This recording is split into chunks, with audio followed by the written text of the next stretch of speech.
Hi everybody. In this crazy world, we've come round to a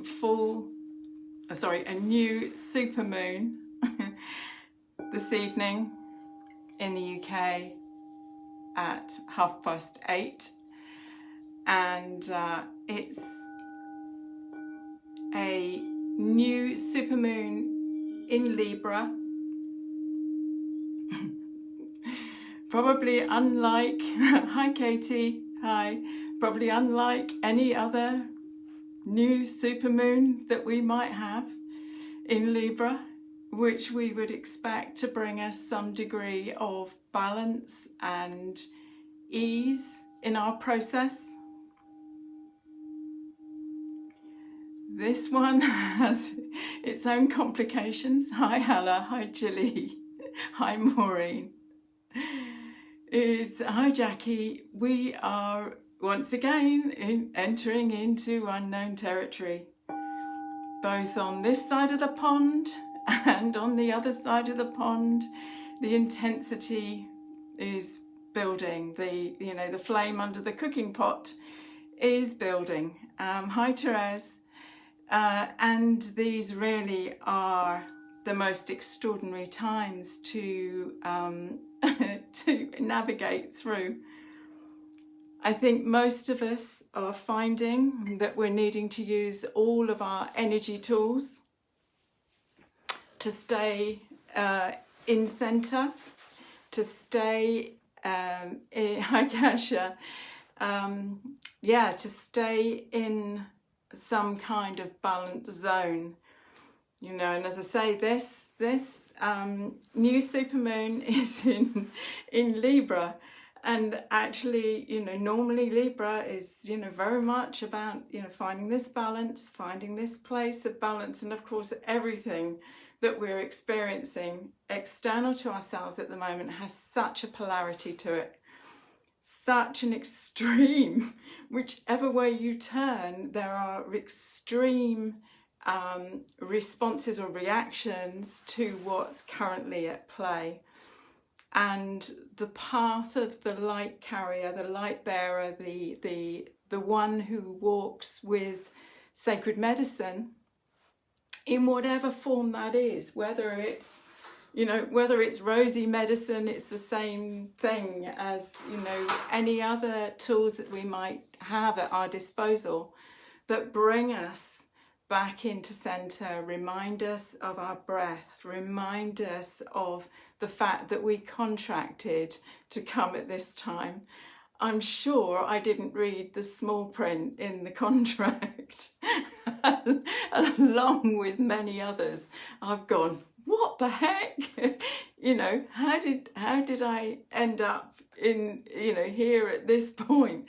And of course we know actually that the whole of our journey up to here has been in preparation for this time.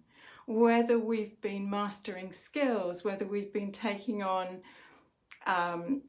tools to work with energy, or whether we've been doing our own personal purification work, this is all for us to hold ever greater qualities of light, and to be able to hold an anchor, hold an anchored place for what's unfolding externally. And the task is actually not to get caught into the polarities, not to get caught into the distraction, but to use every tool, every reminder that we have at our disposal to keep coming back to centre. So that actually, if you look at the infinity symbol, if you look at the lemniscape in its horizontal platform, that we may open to understand what's on either end of this stick that we are experiencing, what's on this horizontal plane. Obviously all the time maintaining our verticality in the process, but in that weave of the polarities, what we're doing is holding that energy, but actually allowing ourselves to come ever steadier back into this center point, into this still point, into this place where we can be love in action. We can hold a point of understanding when action is called for, and actually when we are called to just hold that anchor place of light. And of course, this is the path of mastery.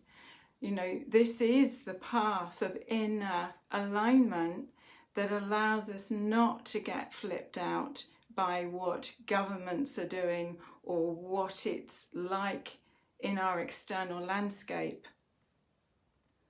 And what we see even within families is division and differences of opinion on certain things. What we're being asked to hold in this horizontal alignment is to keep coming back into center and actually holding a vision of the qualities of life that we treasure, that we are aligned to, and hold that in our deepest heart spaces, so that that's the frequency that we send out in all of our interactions. We know that our hearts are our attractor factor. They are the magnetic. The heart is the magnetic organ. The mind is the electro. The heart is the magnetics. And so as we move into this portal of possibility, which this journey to the end of the year is, well, it's certainly to the 21st of December, which is the Jupiter-Saturn conjunction, and also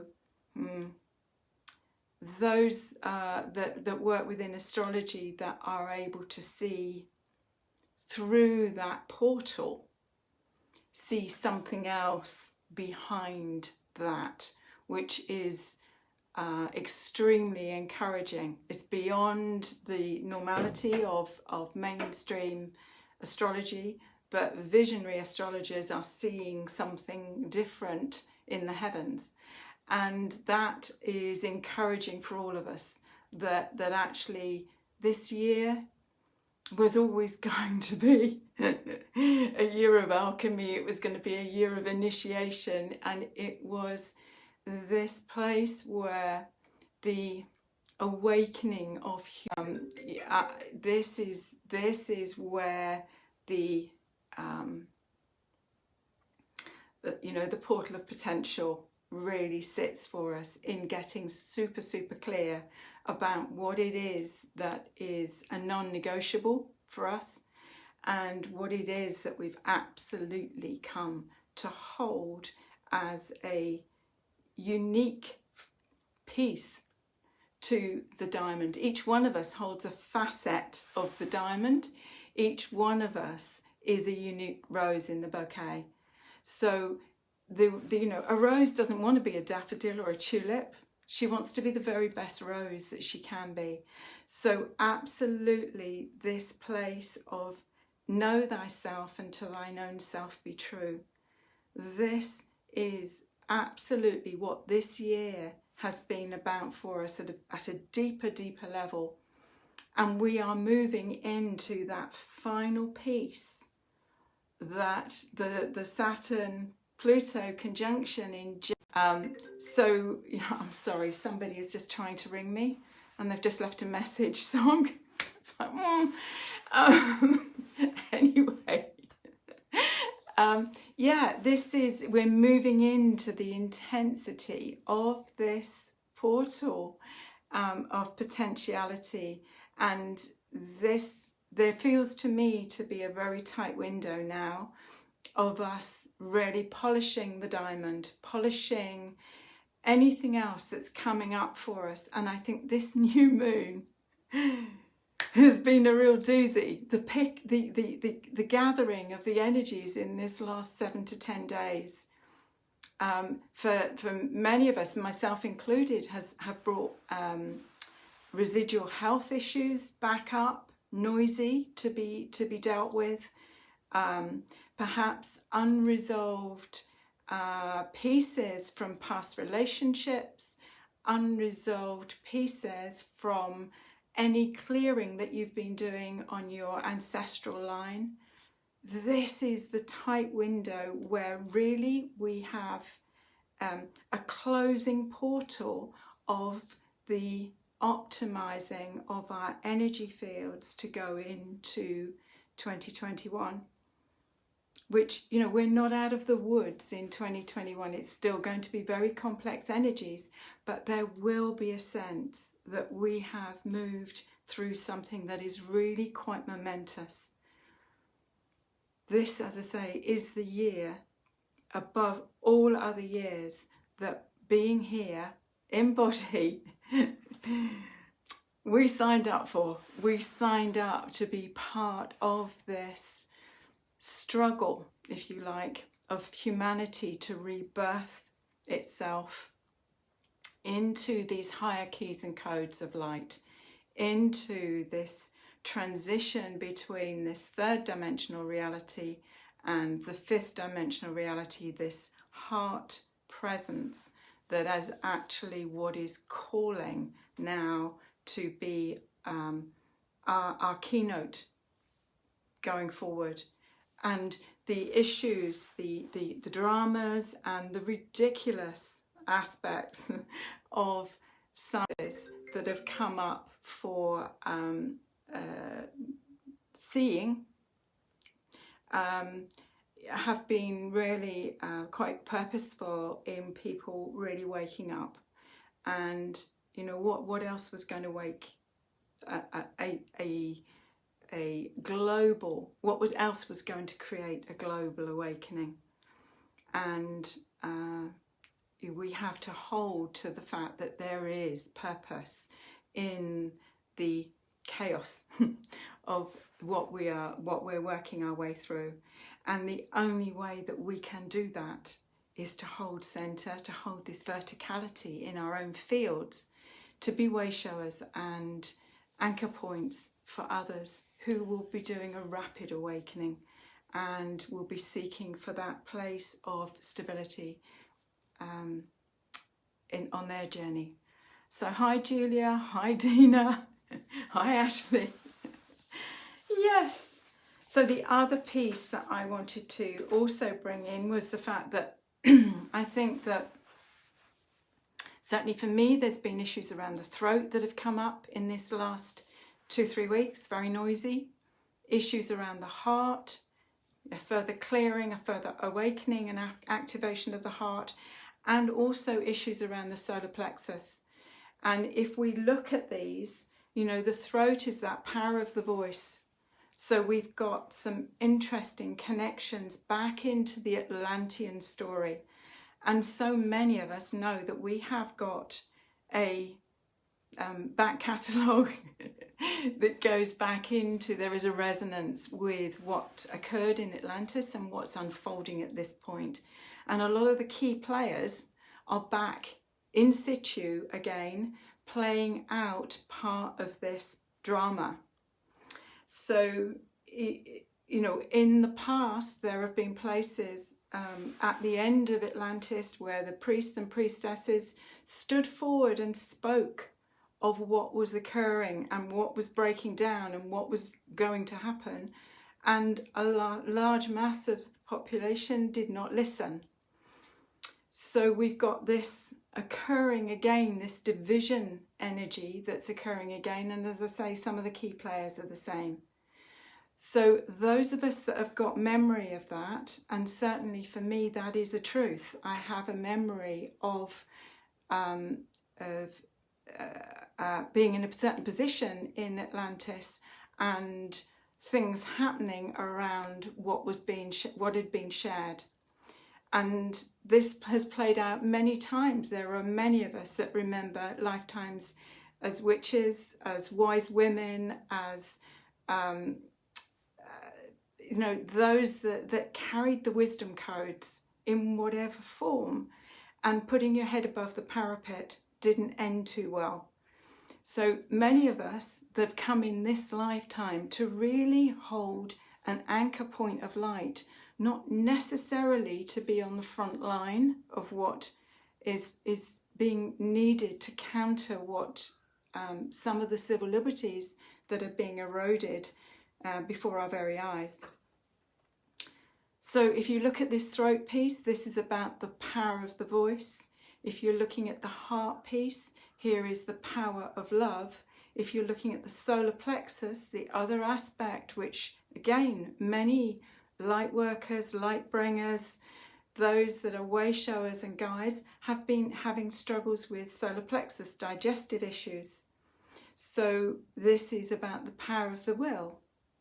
You know, this is divine will, this is personal will. So if we get downloads for action, they have got to be transduced down through the body, through the heart, through into the solar plexus. Have I got the power to activate what it is that I'm being guided to do? Have I got that sense of truth and power within me to speak? And that solar plexus holds the energy of betrayal. If you have had anywhere in your current lifetime or in your soul evolutionary script, or that's come down the genetic coding that is holding a betrayal frequency, the solar plexus will be going, ooh, don't know whether I actually want to do that. So, you know, this beautiful vehicle that we're journeying, you know, has messages for us when we take the time to tune in to see what might be coming forward. Anyway, is there anything else that I'm wanting to say? Yeah, I mean, the key piece here is, can I hold the light in the darkness? Can I hold what is being asked of me to hold here? And this is the absolute key piece. No, Jackie, we're not alone. I mean, what an extraordinary time, you know, and where we can hold pure, we can find pure spring water that enables us to feel nourished and connected in this whole unfolding piece. Now, interestingly, today to do the rose reading, it was a strong calling to have a brand new pack of the Rose Oracle to work with. So, which is why I'm giving them an extra shuffle, because you know, it's this is a new moon, right? So this is a new impulse. It is the possibility for us to take a review, take a new look at what we want going forward, particularly as Mercury has just gone retrograde and will be retrograde until the US elections on the 3rd of November. So, you know, expect the unexpected, because the complexity of the astrology at this time bodes well for us to be to be that, and to be able to hold this center place, observe, come back to center, come back to the breath. You know, find something that is, you know, if you're interested in breath work, check out Soma breath work, S-O-M-A. It's something that I've really enjoyed and really find the value of as a counted breath work that enables you to you know, realign. The other person that you might like to check out is someone called Master Stephen Coe. That's C-O. So I think his website is masterco.com probably. But he's a pranic healing master. He offers free meditations Monday, Wednesday and Friday.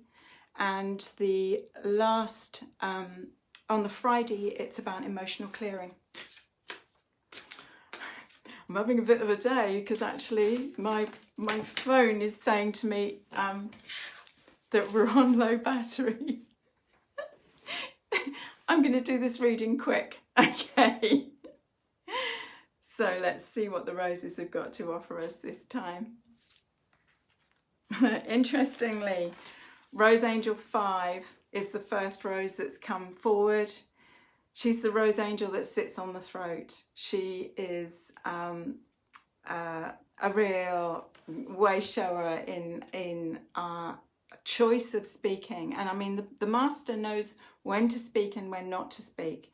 This is another piece to the puzzle. This rose really is saying, you know, I'm open and I'm ready to speak when's the right time. It's about the right timing of the expression. And she also sits within the wound of denial. So this is really a place of not going into spiritual bypassing and denying what's going on. This is really about knowing, and it's a knowing. It's not a head stuff, it's a knowing. It's a wisdom piece from the heart. And she is saying, you know, please be aware that there's going to be a time when you are going to need to speak, and speak really clearly about what is right for you. So if she resonated for you today, maybe look and see if there's anywhere in which there is a truth that is calling for you to speak.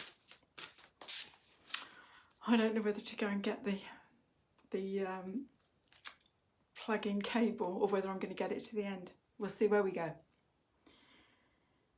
If I drop out, that's why, and I'll start again. Master Rose 2. This beauty sits on the right brain. She is the pink ray. She is the divine feminine. And this whole piece for me is about the restoration of the divine feminine principle on the planet. This is one of the key essences for the rose work that you know, I'm called to bring forward. And this beauty is really calling us to anchor into our female aspects, both in men and women, obviously, but really owning this quality, these qualities of intuition, of inner knowing, of the wise woman, of the nurturing and the openness that the feminine brings forward. She's such a beauty. This is one of the roses that I spent quite a lot of time also painting, and got to know her in such a different way through that process. Interestingly, she's one of the roses that's on the in the rose mats as well. Beautiful energy to work with. And what's our third rose that's calling to come into the mix? Yeah, Ashley, your very first rose. She's such a beaut, and just really, you know, she's a sacred homecoming, really.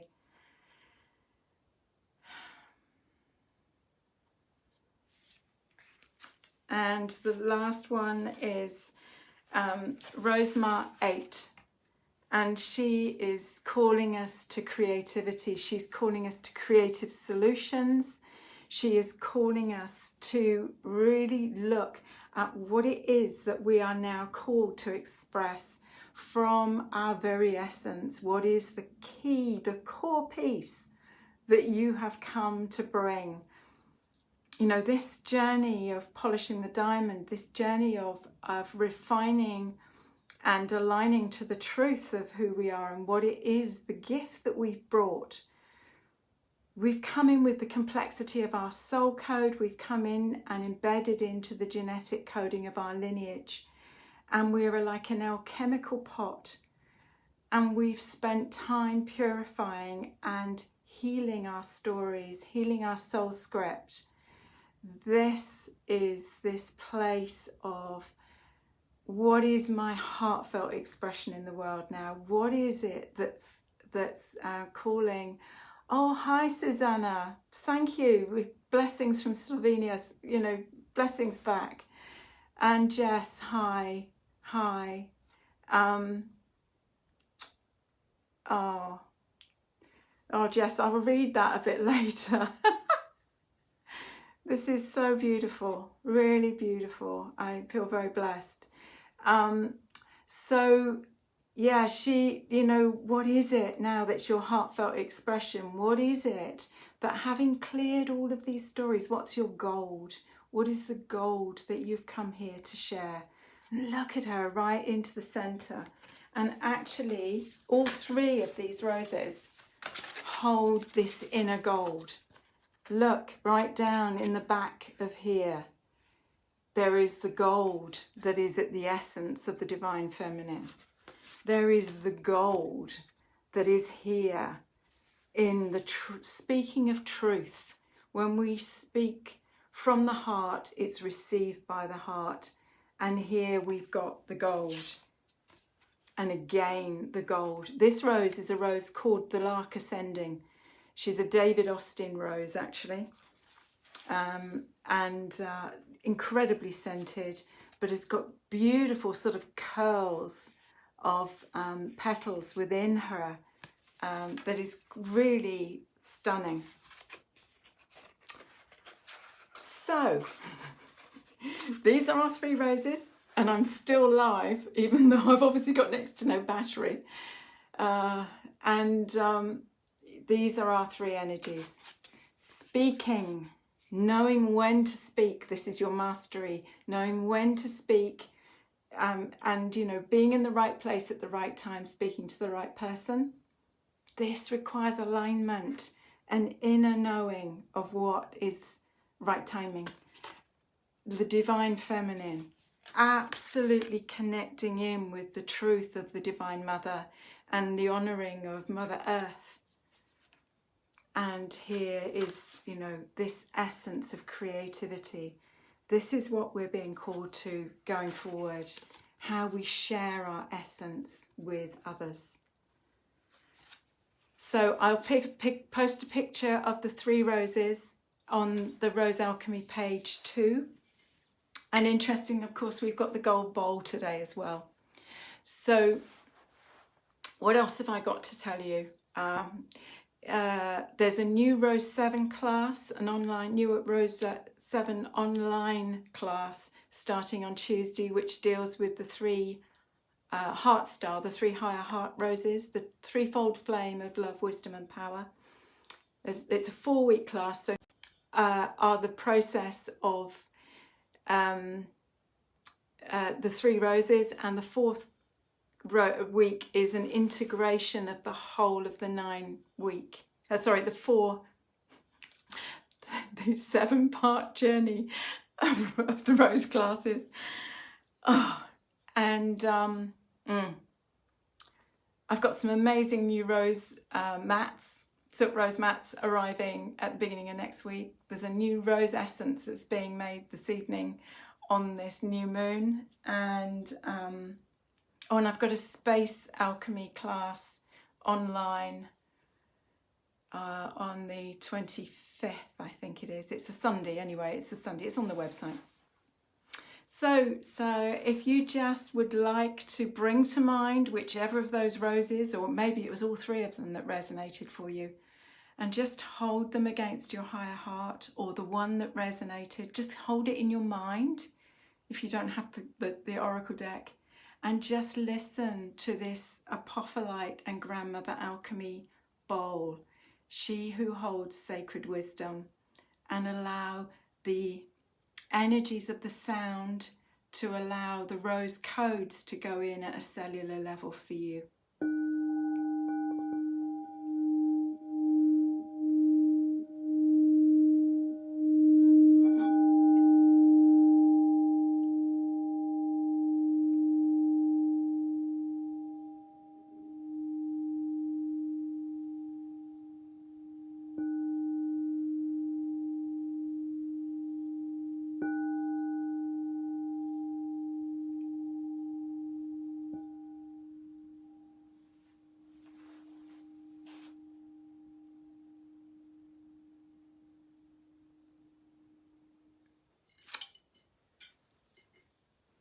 Thank you for joining me.